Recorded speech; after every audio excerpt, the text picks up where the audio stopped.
And now we're going to go over to the Irish pipes, the uilleann pipes. That's the thing on your program that's spelled uilleann or something like that. It's the Irish Gaelic word for the elbow, which runs the bellows here to blow up the bag. You play it sitting down, the drones and this little pipe called a regulator lie across your lap, and you stop the chanter on your knee. Now the chanter on this bagpipe is essentially a Baroque oboe, so you can play here and... So you've got nearly twice the range of most other instruments. So we're going to play a piece of theatrical music for the uilleann pipes from a pantomime called Oscar and Malvina. The music was written by William Reeve, and the pantomime was first produced in 1791 at Covent Garden, and it included a piper on stage. It was set in Scotland, so this was the local color. And Mr. O'Farrell, who published much of the music that we'll be playing today, was one of the pipers in Oscar and Malvina. So this is a set for the pipes from Oscar and Malvina.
famous Irish harper Carolan, who lived from the late 17th to mid-18th century, and he was a blind, wandering harper and wrote a lot of tunes. You get the impression that he would write a tune in exchange for a night's lodging or something, because there are very many O'Carolan tunes surviving. This particular tune is called O'Carolan's Receipt for Drinking Whiskey. Now, O'Carolan, as many musicians before and after him, was fond of drinking whiskey, to the point where at a certain point in his life he was told by a doctor that he had to stop, otherwise he'd be dead within a couple of months. So he went to look for a second opinion and found a doctor who not only condoned his drinking, but actually gave him a prescription for whiskey, a receipt for drinking whiskey, which he was evidently very happy about. As it turned out, he was dead within a couple of months, but you know, it's all about priorities, I suppose. So we'll do O'Carolan's Receipt for Drinking Whiskey, followed by a Scottish march called Catherine Ogie.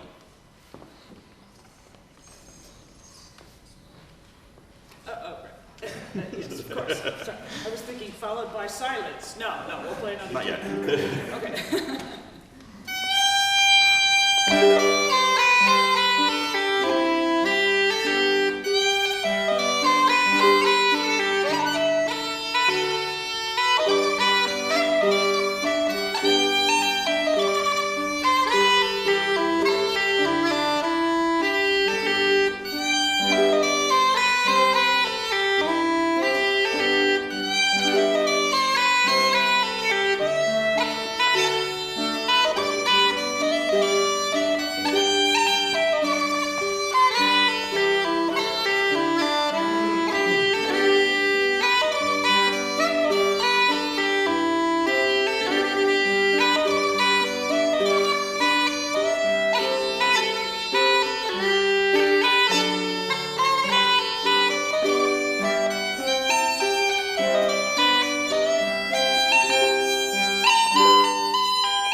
a song called The Broom of the Cowdenknowes, or the Bonnie Bonnie Broom. And as with many of these songs and tunes, it shows up in all sorts of different versions throughout the centuries. So this particular tune shows up first in Playford's Book of Country Dances in the late 17th century. The tune and the words show up together in the Scots Musical Museum at the end of the 18th century. And then James Francis Child, the great ballad collector, collected several versions of it. I think it's 2 or 3 as well in the 19th century. So we're going to do Playford's tune with some of Child's words. The full song is many, many verses, and we haven't got all afternoon. And a bass line by Danny Johnson, who lives in Texas, runs Texas Early Music, and wrote a lovely little arrangement of this song.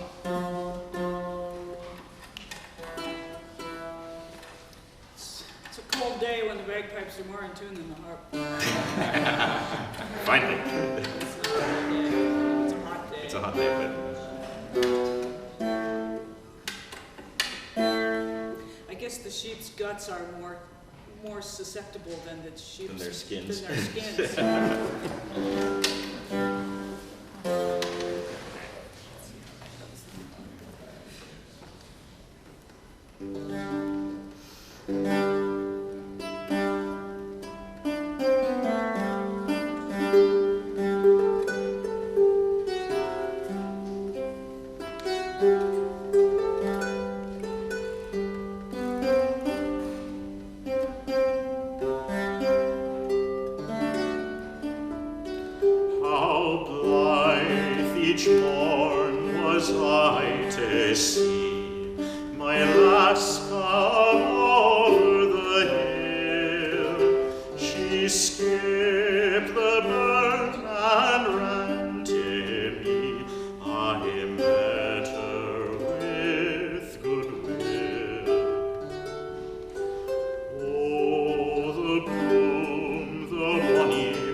Oh, the broom.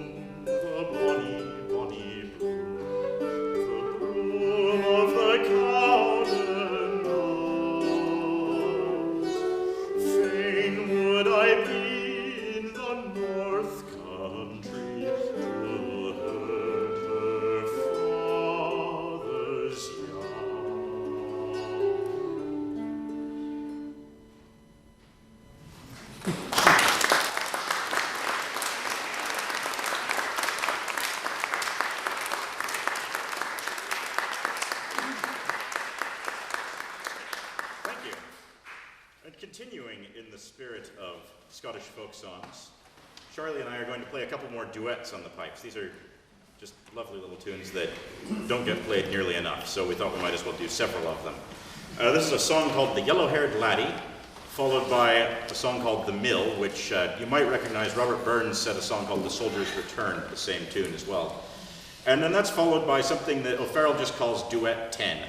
So I'm not sure if that's something that he wrote or stole from some other source or what, but it works pretty nicely on the pipes. After we tune them. After we tune it, yeah.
So we'll do another Burns song. This is called My Heart's in the Highlands. It's a lovely text. Oftentimes gets sung to another tune that doesn't have quite the same range, but this is just a beautiful tune called Felcha na Mishk, the musket salute, which also shows up in the Netherlorn Cantrach manuscript, that the first thing that I played on the Highland pipes comes from. Comes from? Your dangling From participle. which it comes. From which it comes. From which it comes. There we are. Thrown off by your dangling participle. I apologize.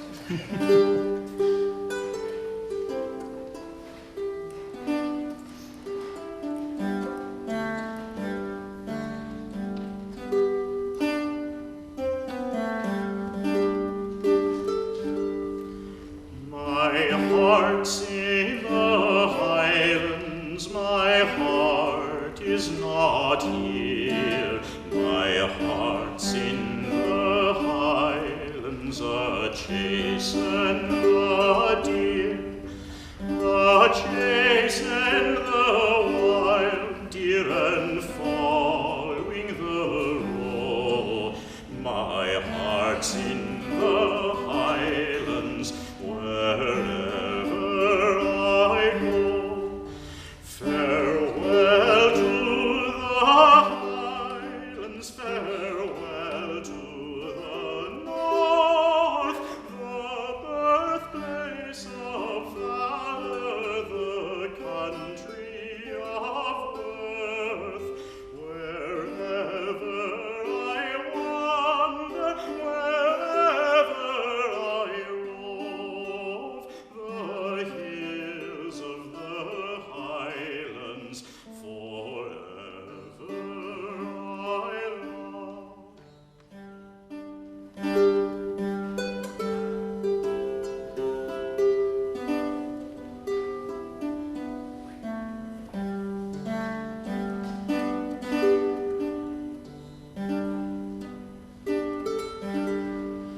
Farewell to the mountains high covered with snow. Farewell to the straths and green valleys below.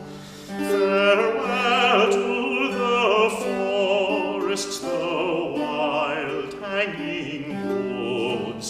Farewell to the streams and the loud pouring floods. My heart's in the Highlands, my heart is not here.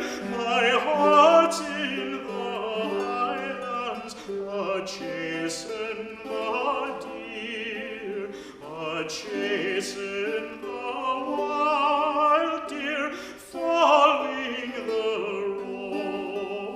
My heart's in